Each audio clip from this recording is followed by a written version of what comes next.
Welcome to the I Love Wine and Dogs podcast, created, produced, and hosted by Heidi Hubner, with engineering and production by Timothy Stone Dancer Coleman. This show was created to celebrate good wine, amazing pets, and people from around the world who are doing great things in their local communities.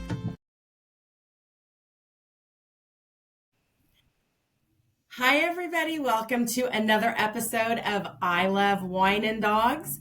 I love what I do. I love doing this podcast because I share the loves in my life and also sharing amazing people that are friends in my life. So today's show is going to be a little different. Tim, my brother, is not going to physically be on the show with us today. That's okay. He has a full plate of other things that he's got to take care of. You know, busy. So it's all good. We will miss him dearly, but that's okay. So it's going to be a little different, but change and things are good. So I want to introduce my friend, Kristy Anderson. She's our guest on the show today. Kristy, hi. How are you, honey? Hi, I'm awesome. I am awesome. I'm just super excited to spend more time with you. Well, so I have to explain how Kristy and I met. We met back at Chapman College. Hey, there's her. Like, I don't remember how long ago that was. I don't want to age myself. By saying college, you did. Exactly. So Kristy knows Jessica, who was also on the show, Jessica Seaburn. And Kristy is doing amazing things in her world and life. But before we get to that, I just want to go back and talk about your childhood and if you had any pets growing up. Oh, yeah. We were a animal-friendly family. I moved out here with my parents when I was 6 months old. So we had a dog called Happy, and it was my mom's dog, actually. So he would always smile, and I always thought dogs just smiled. I thought that was a thing, like they just did. And then we got a cat named Midnight. So the Andersons had a really, good way of naming their animals. Smile, Black Cat, Midnight. Let's just, let's get creative here.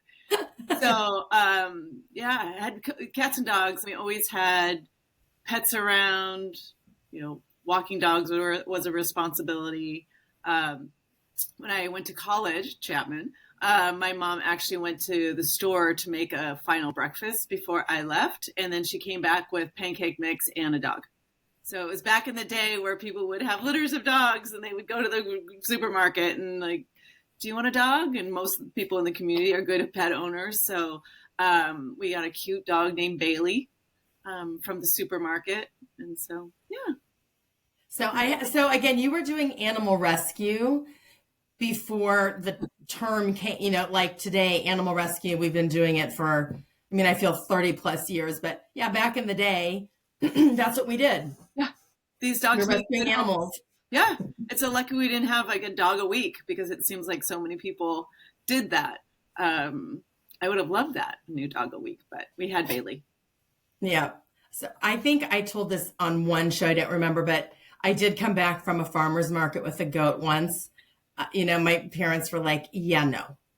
So we found Meg a good home, but yeah, it's like, hey, somebody needs a home. Come on. Yeah.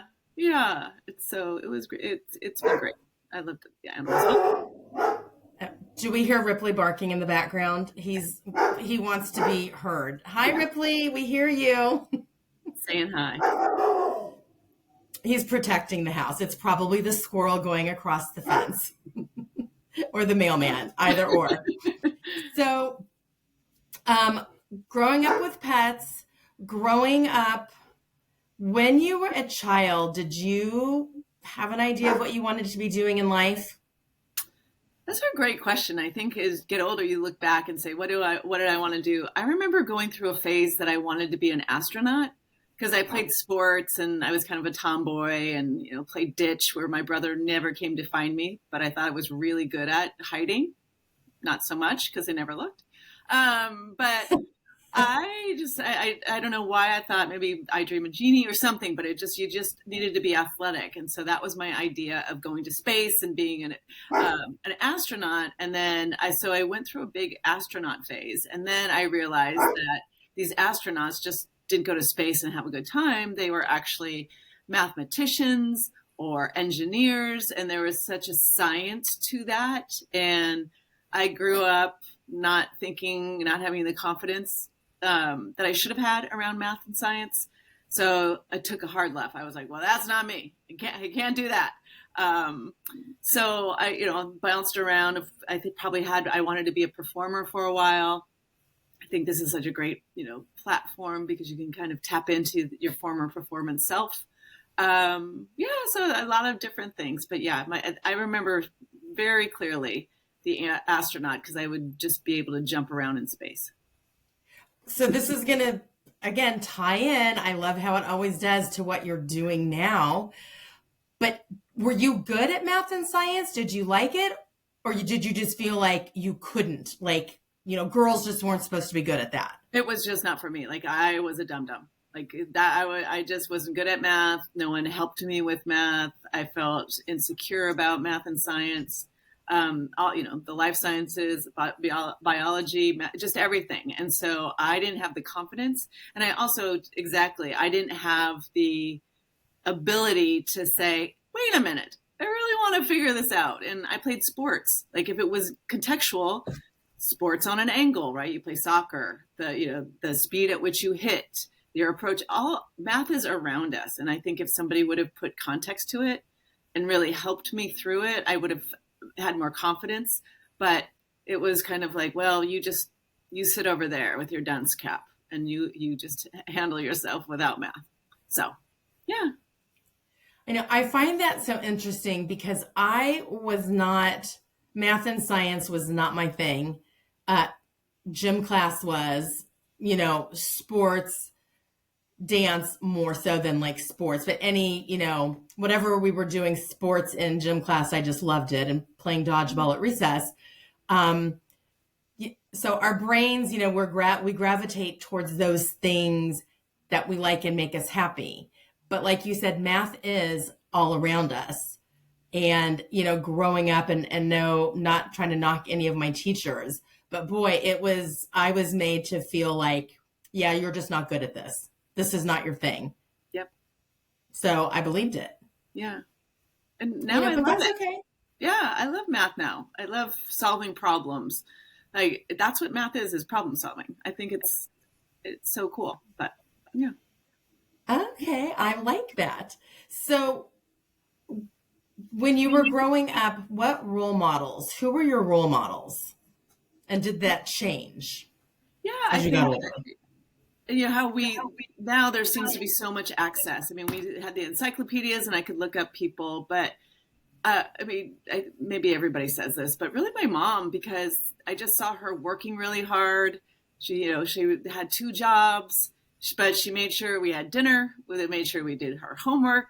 Things were clean. We had fun. We had joy, all those things. So I think without knowing it, she was showing me work ethic.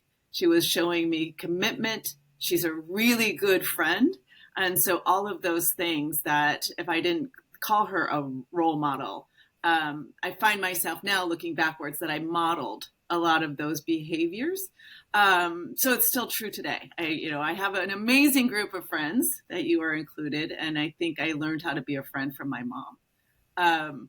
And I loved athletes. Like back there wasn't a ton of professional female athletes, but seeing women at the top of their game in tennis, it was impressive. It was exciting. Women who looked like me, who went to school like I did, and after school, and ice skating and the Olympics. I think that gave me confidence to just keep on trying. So I can't remember if I had another role model, but certainly, again, the lack of having another one out in the atmosphere, my mom was that kind of that due north. I follow. Well, and when we were growing up, we didn't have all of the tools people do today. So what we saw on TV or what we saw on the newsstand, or in the news, that's what we knew. Now, there are so many ways to find different role models. You can Google who are athletes if you were a kid really interested in soccer. Yeah. Who are the athletes, the female athletes? And I think also just how female sports is expanding, right? Yep. And I hope that continues to expand because Christy, you have always been active. So what sports were you really playing seriously? Yeah, I started playing soccer at 5, and my mom was my coach. She didn't want to be it, but when the first practice, the woman was in her flowy skirt picking up grass. When all these little girls were coming in and wanting to play soccer, my mom's like, nope, I'm going to be the coach. So playing competitive since I was 5. Again, it was like not everybody got trophies. There was if you played your best that day, then you won. And if you didn't play and you played your best and you lost, you had to deal with it, and you had to work harder, and you had to be better to take the top spot. So I played soccer, I played softball. I probably had a lot of energy, so my parents just want me to run it out. And then when I got into middle school, I started to play volleyball. So I played and I ran track when I was little as well. But really started focusing in volleyball in my middle school and then my high school. So volleyball and soccer. I went to Chapman the first year and I tried to play both as a walk-on for volleyball and soccer. But my sophomore year, I was asked to choose between the sports. And so I chose volleyball. But yeah, I mean, I love a game. I mean, tennis, I'll chase a ball, paddleball. I hate to say I like it, but I do. But I do love just that fun of it. If I lose, I lose. I'm not competitive. I want to do well, but I just love a game. So I want to go back to when you were saying, and I feel like things have changed as far as kids in sports, where the best team won, the best athlete, and is best the right word? I don't know. Is that wrong to say right now? Yeah. But that the athlete, the child that excelled was recognized for that. And I mean, what are your thoughts now where I feel like, everybody wins? Is Right. that good? Is that healthy? Is it smart? I don't know. I mean, I can't say either. In my opinion, that's competition, right? And so leadership and character is built for kids and adults in those hard times. And losing is hard. If you go Tuesday and Thursday and run around and work out your best and you lose, that is a hard lesson. But it's a lesson that you have to learn, right? That means that you get up, you try harder, you try different things, you work on your skills, and you try to achieve it. I mean, if it was easy, there'd be 100,000 Michael Jordans. There'd be 100,000 Mia Hamms, right? So there is a certain level of genetics. There's a certain level of people who just are so dedicated, and they work to that top echelon. I think competition is good. I don't think it's a zero-sum game, meaning if I win and you lose, that, you're a loser, vice versa, or I'm a loser. I think it's just part of the process. So I'm not a fan of everyone wins. I think that everybody should be applauded for doing their best. Everybody should be applauded for being a good teammate in the good times and the bad. I 100% think that that's the approach. But in sport, there's a top spot. And I think that's great. I think that's okay. Yeah. Thank you for sharing that. I know a lot of people have different views. I was a professional dancer, and, my body type was not that of a ballerina. I have short legs, and I have a booty. It was like, as much as I loved ballet, and granted, I was not an amazing ballerina, but I loved it. Yeah. My teacher said, we want to start looking more at jazz and musical theater. That's your person. And she was right. I went on working professionally, for years doing that. That's where Tim and I met. But I think it would have been a disservice if she would have said, yes, you're going to be the most amazing ballerina, because the world would not have, it was not meant to be. Yeah. And I think it would have never happened. Yeah. I think it's okay instead of focusing on the things we're not, all the things that we are, because that list is so much bigger than the short list of the things. Yeah. I'm not going to be a rugby player. Like I'm not that strong. I'm not that, I'm not that strong, but I can do so many other things. So just reframing what you can do. Right. And then when you were also talking about when you were at Chapman playing two different sports, and did they make you make a decision because you were on the teams? Like it was serious for you. It wasn't just playing for fun. Yeah. Was that why they asked you to choose? Yeah. And I had an opportunity to get a scholarship my second year of playing volleyball. And at that time, women's soccer wasn't a scholarship sport. And I think it was the same season too. So there was just some other things, other factors that influenced my decision. I mean, I loved the team. The reason I went to Chapman is because my friend, Dana Beardsley, I played club with, like she went to Chapman. She's like, you should go there. So she really introduced me to the school and the program. So, and I'm happy I did. I love volleyball. I love the game. I love soccer, but it was just in that time, it was the better sport for me. Thank you for sharing that. Dana was great. Do you still speak to her? Not as often as I should, but she's doing well. Hi, Dana. In case you watch this, I mean, because life just gets busy. I mean, that's but I mean, I'm glad that you guys, hopefully you make a call after this and reminisce about Chapman. Yeah, I sure will. Yeah, Christy, they were the athletes, and our other friends, we were not. We liked to cheer them on.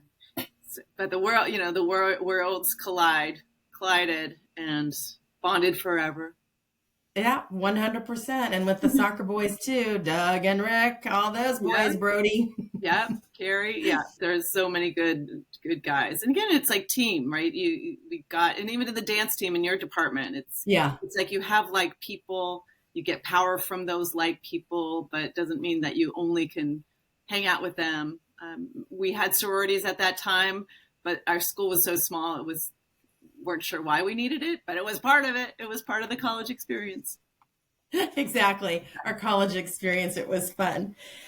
On that note, we are going to take a break to do a PSA. Here at Tangent, we explore the possibilities of cool climate white wines rooted in the Edna Valley and the Central Coast. These wines challenge expectations and prove that every day can and should be a new adventure. Our innovative spirit is channeled into everything we produce, from colorful cans to screw-capped bottles to our wine itself. We deliver wines with the promise of being vibrant, fresh, and delightfully different. Find us on Instagram and Facebook or call us at 805-269-8200. Before we continue with more questions for Kristy Anderson, I need to introduce the wine. And Kristy, I think you'll be able to share the name of this wine. So I'm going to hold it up. Ooh, we went big time. So who is this? What wine is this? The Knoll Winery is in Healdsburg, and our very good friend, Heather Knoll, Carmel, this is her family's winery. So this is a Pinot Noir.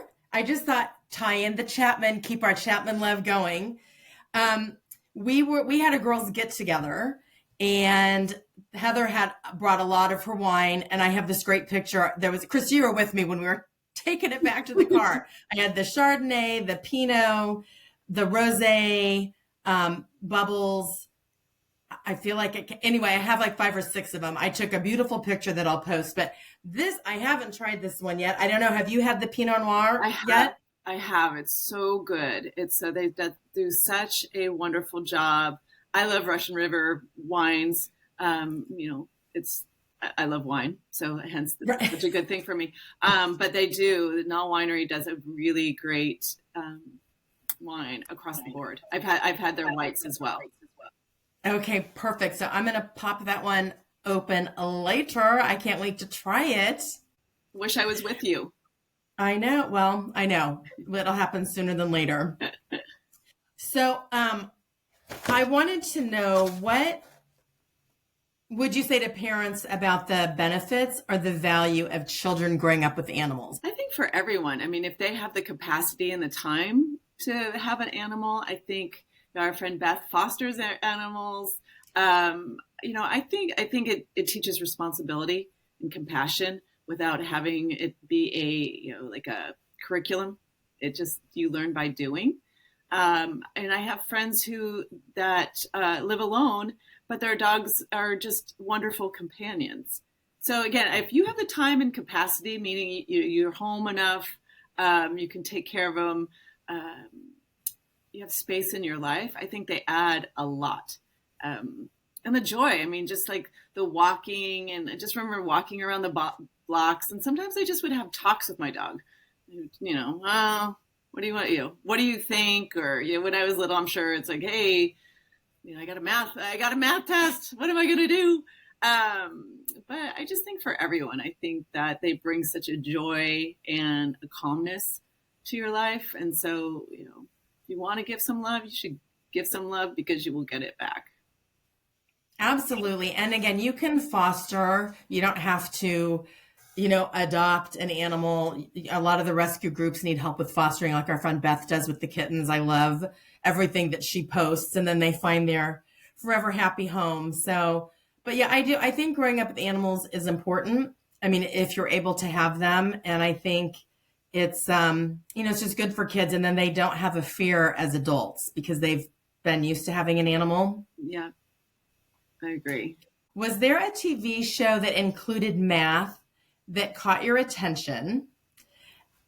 Because we're going to segue into what you're doing now. So it's kind of a two-part answer to the question. And so let's do that first. Was there ever a TV show that caught your attention and that was math related? Because what are you doing now? Right. That is such a good question. And this is silly, but the thing that pops up is like Bionic Woman. Like, why didn't I think about it? And that's more like engineering, science, and things like that. But why didn't I just pick up I want to make a bionic woman. That would be amazing. We could, be stronger and more powerful as women. So that's the first thing that popped in my head. But math specific, I don't think so. I don't think that there is enough context around math to say, again, it's used in everyday life. We balance our checkbook. Or if I have an Amazon gift card, it's for $25, these are the things I can get. Or it's really bringing context, because we use it every day. But I think and I have legacy fear, right? But we're not taught in context. It's like there's X equals Y, underscore fraction. See how good I am at explaining math? But there's so many things that aren't in context. And I think if we root it in context, then you understand why it's necessary, and you understand that you're already doing it every day. I mean, every little kid counts to 3, or every little kid tells you how old they are. And guess what? That's math. You're right. Don't ask me X and Y equals whatever, because my brain goes, Okay, but let's delve into, what are you doing now for your current job?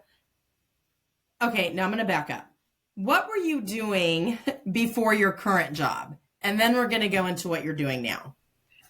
Yeah, so I've I've heard it phrased as a portfolio of experience, which means I've had a lot of jobs. I've been in a lot of careers. I've been in a lot of sectors. So of this portfolio, a lot of it is spent in marketing. So I got to tell stories about products, about entertainment, about athletes. I got to tell the stories and really activate. As I look back on my career, like the thread that goes through is really engagement. I've hopefully inspired people to buy a product or attend an event or donate to an amazing cause. or advocate for people who don't have a voice. So that really, based on my marketing experience, is what I have done in maybe the first quarter. I hope I have a lot to do now, but maybe the first quarter of my work experience. And so what are you doing now? So like the next quarter, I am very fortunate that I've moved into mission-driven work in the nonprofit sector. And I work at an organization that is called Project Scientist. And we are a girl power organization rooted in joy. So we are a national education nonprofit, and we focus on providing out-of-school STEM programming to girls specifically who attend Title I schools or who are in under-resourced communities. And the reason we don't turn any child away, but just between us and the whole podcast nation, that we could argue that most programs are boys-centered, right, or male-centered. So really, the data shows us, again, like we were just talking, is that at 4, 5, and 6, both boys and girls are told that math and science aren't for them because that's how girls' brains work. That's how boys' brains work. So we're really, and it's unconscious bias, right? So people don't mean to do it, but that's just how we are programmed. So we're already on separate paths. So by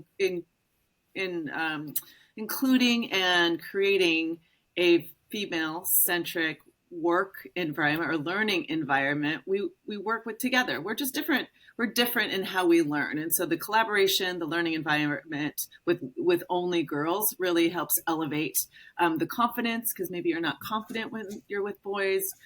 Maybe you don't want to raise your hand as much as with your boys. And certainly it has changed over the years, but that's kind of the basis of the organization. Like, how cool is that, everybody? And how it just all kind of all these things led up to this. I love it. Kristy, how do the students, how are they chosen? And what is a STEM? What did you call it? A STEM? Yeah. So so science, technology, engineering, and math. So those are the principles of which we teach. We teach a lot of that. And art is in there, so we can say STEM or STEAM. Art. Oh, okay. So performance art is amazing, of course, but more of the the drawing and the measuring and the modeling, that has an art component. So a lot of people say STEAM, a lot of people say STEM, but it really is the science around it, the scientific thought that you approach. Okay. Again, a scientific thought would have scared me. I would have ran the other way. But really, it's problem solving. It's like try and fail. That's what those principles are. And to be fine with the failure. Again, sometimes you lose. You have to say, well, why did I lose? And that's the same if you experiment in jobs. If I lost that job, or when I'm interviewing, why? How can I be better? There's just a lot of principles. So we do STEM specific programming for girls. We operate out of 3 main regions: Southern California, Charlotte, North Carolina, Minneapolis, St. Paul, and then in Dallas. And we work with Title I schools. And so Title I is a designation that their students qualify for free or reduced lunch.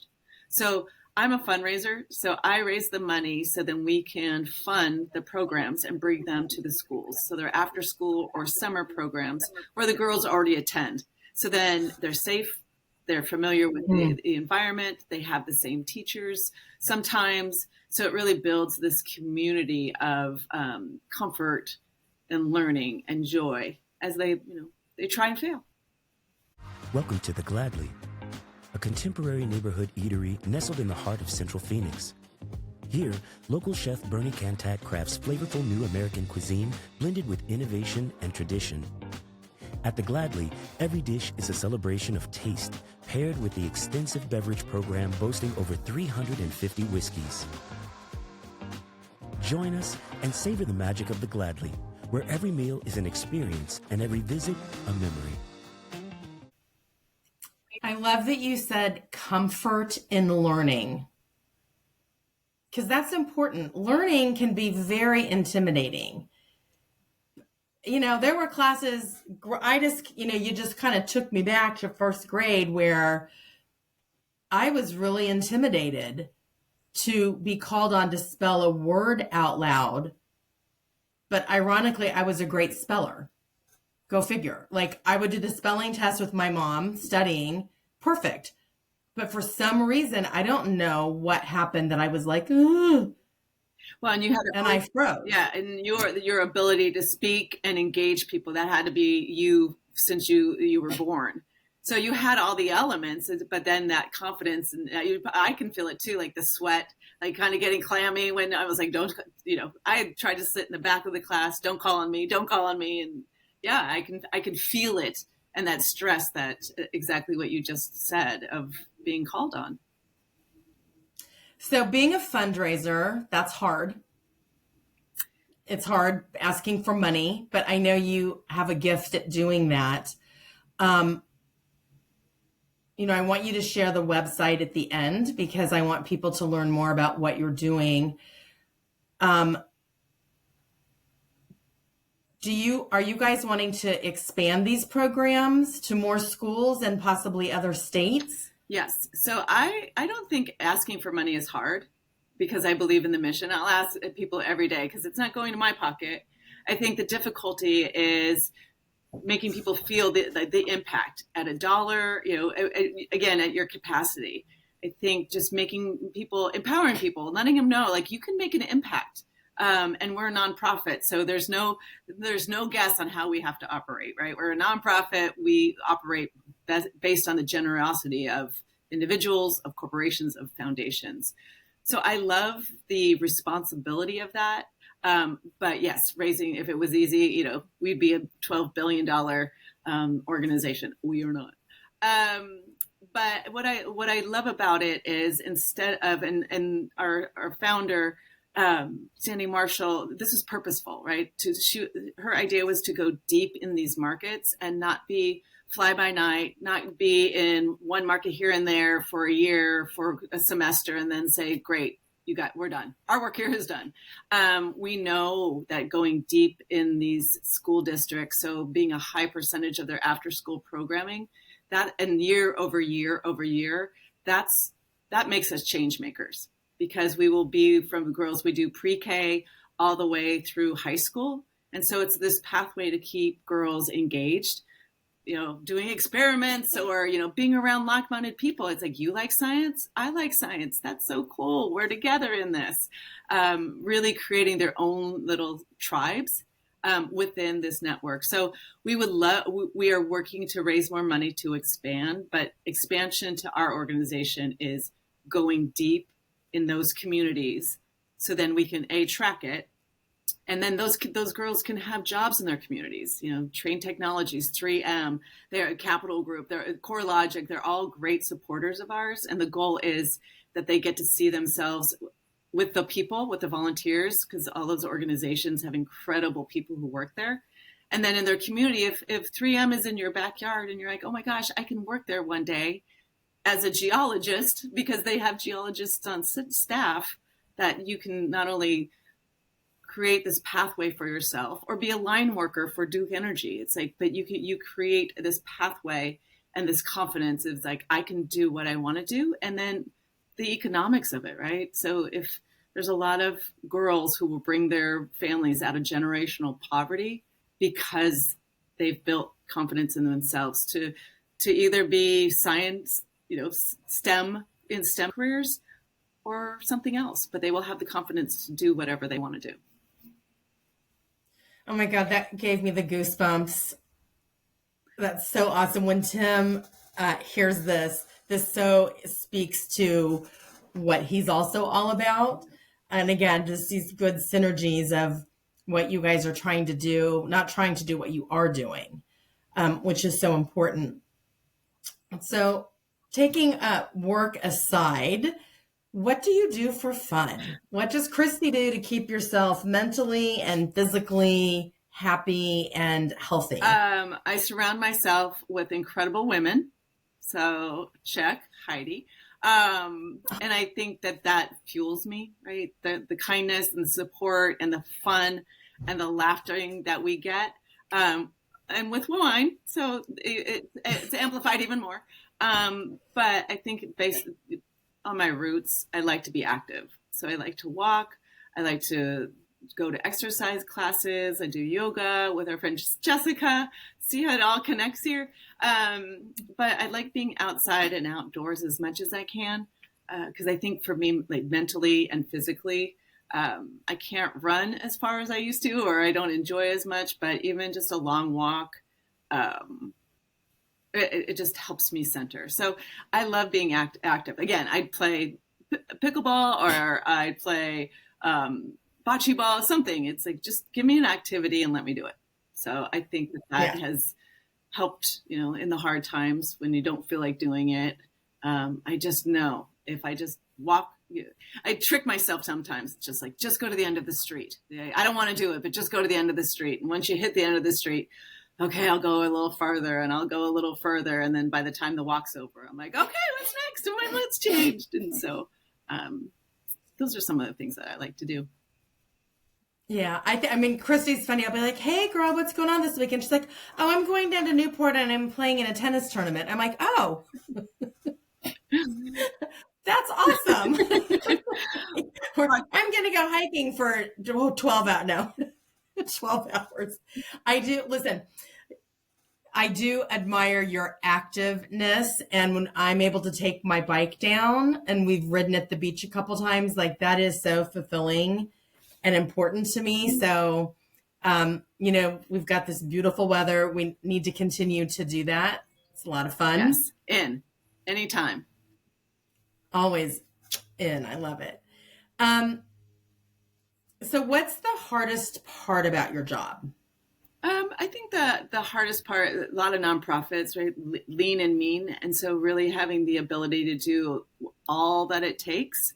There are days that I wish I could do more. I'm sure I need to send those thank yous with gratitude quicker and more often. And so I think that's the hardest part, is to stay on top of what it takes.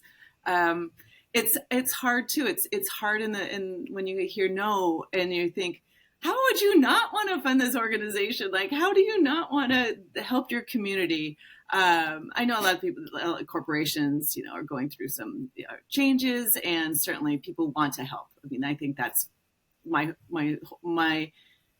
I do believe it at my core, is that people want to help each other. So, I mean, that's hard, because I know that if I don't get the funding, then we cannot do a program.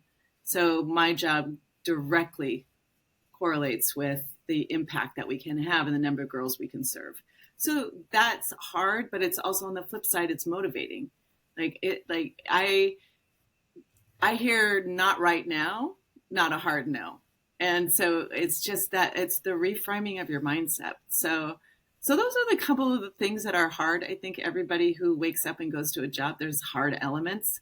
If you care about your job, it can be hard at times, but you just kind of keep going and keep at it, because sometimes there's those days where you have this big funder or people who goes, yes. And then how can I do it? When can we start? And it just, you ride high for weeks on that.